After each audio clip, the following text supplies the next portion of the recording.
निषाद राज आगे क्यों गए? मार्गदर्शन कराने के लिए। माताओं की पालकी के बाद गुरुदेव भगवान रथ पर निकले और उनके साथ अश्व पर बिठाकर शत्रुघ्न जी को लगा दिया। क्यों? गुरु जी को मार्ग में कोई आज्ञा देनी हो तो किसको देंगे, इसलिए शत्रुघ्न भैया साहब। उनके जाने के बाद अयोध्या की प्रजा अपने अपने वाहन पर बैठ कर गई और जब पूरी प्रजा चली गई तो भरत जी हैं, उनके कुछ सेवक उनके साथ खड़े हैं। और यहाँ से गोस्वामी जी कहते हैं भरत जी न रथ पर बैठे, न घोड़े पर बैठे, न हाथी पर बैठे। कैसे गए? गावाने भरत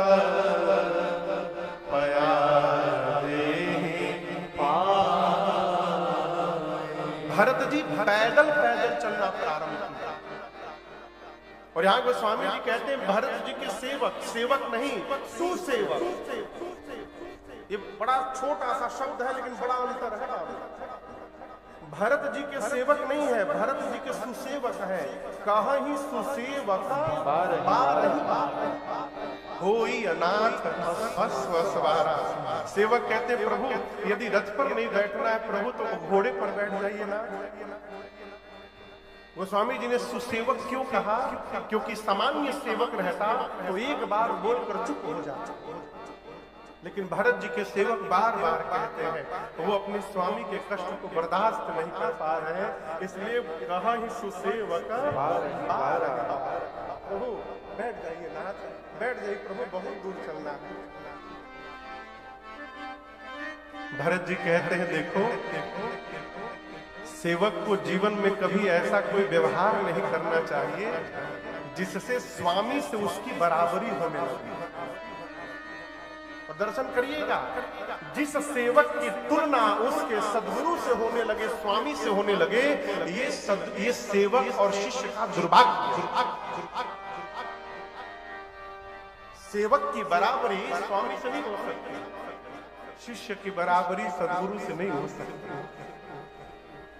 भरत जी कह रहे हैं अयोध्या से मैं रथ पर मां के कहने से फ्री बैठकर चला आया, क्योंकि मेरे प्रभु भी सुमंत जी के साथ अयोध्या से श्रृंगवेरपुर तक रथ पर ही आए थे। परंतु यहाँ गंगा पार करने के बाद मेरे प्रभु के लिए कोई हाथी घोड़ा रथ नहीं खड़ा हुआ। यहाँ से मेरे नाथ पैदल पैदल गए होंगे, मैं पैदल चल रहा हूँ, ये भी अपराध है। यदि मेरे प्रभु पैदल गए हैं तो मेरे लिए उचित है मैं अपने सिर पर चढ़कर जाऊं, सिर भरी जाऊं उचित असमो सबते सेवक धर्म। भरत जी की बात सुनकर उनके सेवक ग्लानि में गल गए। जानते क्यों?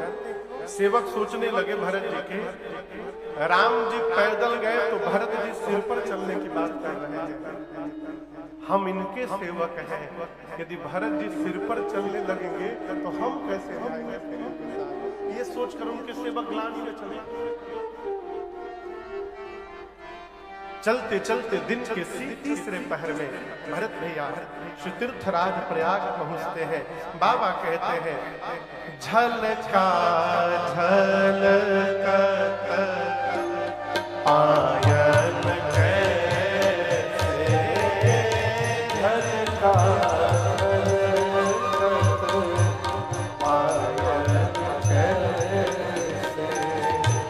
पंकज कोश कोश कर जैसे, पंकज कोश कोश कर जैसे, भरत पया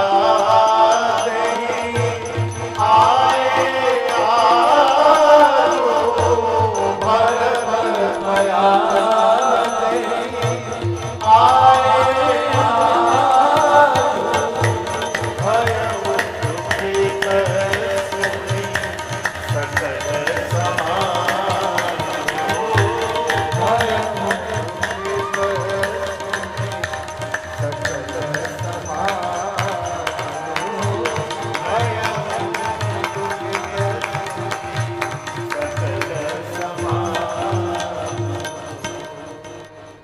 बताऊं, श्री भरतलाल जी जीवन में पहली बार इतना पैदल नंगे पांव चले हैं, पहली बार। परिणाम क्या हुआ? जिस प्रकार कमल के कोश में ओस की बूंदे मोती की तरह चमकती है, भरत जी के पांव में छाले चमकने लगे। पूरे पांव छालों से भर गए भरतलाल। कौशल्या मैया को पता चला, आई आंचल से मां पांव सहला कर पूछ रही, भरत बहुत पीड़ा हो रही है ना? भरत जी बोले, मां पांव के छाले तो आप देख रही हैं मां, जो छाले मेरे हृदय पर निकले हैं वो मेरे रघुनाथ जी को छोड़कर किसी को दिखाई नहीं पड़ेगा। और जो पीड़ा हृदय के छाले की है मां, उस पीड़ा के आगे इस पांव के छालों का कोई मोल, कोई अर्थ नहीं। और उसी परिस्थिति में भरत भैया ने अपने पूरे समाज की खबर ली, हाल चाल ली, खबर ली सब लोग। उसी परिस्थिति में पता चला कि सब लोग आकर के पहले स्नान कर चुके हैं। अब भरत भैया गुरुदेव भगवान से अनुमति लेकर गुरु जी स्वयं लेकर त्रिवेणी जी के संग पर गए। गुरुदेव भगवान ने भरत जी से कहा, भरत जी जाकर त्रिवेणी जी में स्नान करिए। आपको बताऊं, भरत जी स्नान करने नहीं जा रहे। कई बार गुरुदेव ने कहा, भरत जी स्नान करने जाइए, भरत जी जा नहीं रहे। गुरु जी पूछ रहे, आप भीतर क्यों नहीं जा रहे? भरत जी ने कहा, गुरुदेव इस त्रिवेणी में 3 नदियां हैं, नाम पता है आप लोगों को? गंगा, यमुना और सरस्वती। भरत जी कहते यहाँ 3 नदियां हैं, दिखाई 2 ही दे रही है, गंगा यमुना, लेकिन इन दोनों के बीच में सरस्वती है। मैं इसलिए नहीं जा रहा हूँ, इसी सरस्वती ने मति पलटा तो मेरे घर में अनर्थ हो गया। कहीं आज मैं नहाने जाऊं और वो सरस्वती मेरी मति पलट दे तो मैं राम विरोधी बन जाऊंगा। गुरुदेव इस भय के कारण नहीं जा रहा।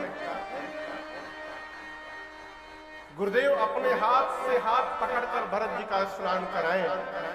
स्नान के बाद पुत्र को पिता के निमित्त तीर्थ में जो व्यवहार करना चाहिए भरत जी ने पूर्ण किया। और उसके बाद गुरु जी से अनुमति लेकर भरत जी थोड़े एकांत में जाकर खड़े। देखिए, जीव 2 समय में एकांत ढूंढता है। एक जब उसको भजन करना हो, और दूसरा जब उसको पाप करना। समझ रहे हैं आप? भरत जी एकांत में जाकर खड़े हो गए तीर्थराज प्रयाग के सामने और कहते हैं, तीर्थराज प्रयाग, मैंने आपके विषय में सुना है, सकल काम प्रदति नरनाम, आप जीव की समस्त कामनाओं को पूर्ण करने की क्षमता रखते हैं। मैं पहले अपने विषय में आपको बताना चाहता हूं।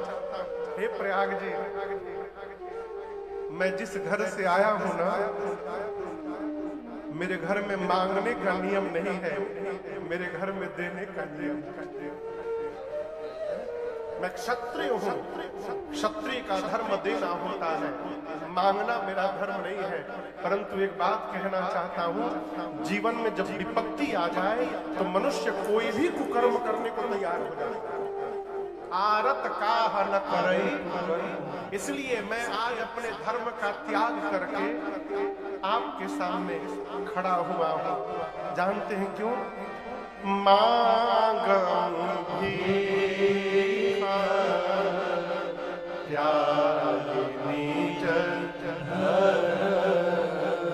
मैं आपसे भीख मांगने के लिए आया हूं। मैं जो मांगूंगा आप मुझे देंगे। तीर्थराज प्रयाग ने कहा, भरत जी 4 ही पदार्थ भरा भंडार, मेरे पास 4 पदार्थ है, धर्म अर्थ काम मोक्ष, जो मांगिएगा वही दूंगा, मांगिए क्या चाहिए। भरत जी बोले, क्या चाहिए बाद में, आपने जो कहा है पहले मेरी बात सुन लीजिए। मैं यहाँ अर्थ लेने नहीं आया हूँ, कई ने मेरे लिए अर्थ मांगा तो मेरे घर में अनर्थ हो गया। मैं अर्थ लेने नहीं आया। धर्म भरत के जीवन का केवल एक ही धर्म है, जीवन की अंतिम श्वास तक अपने भैया की आज्ञा का पालन करते रहना है। इसके अलावा मेरा कोई दूसरा धर्म नहीं है, मुझे धर्म नहीं चाहिए। कामनाएं तो उसके पास होती है जो अपूर्ण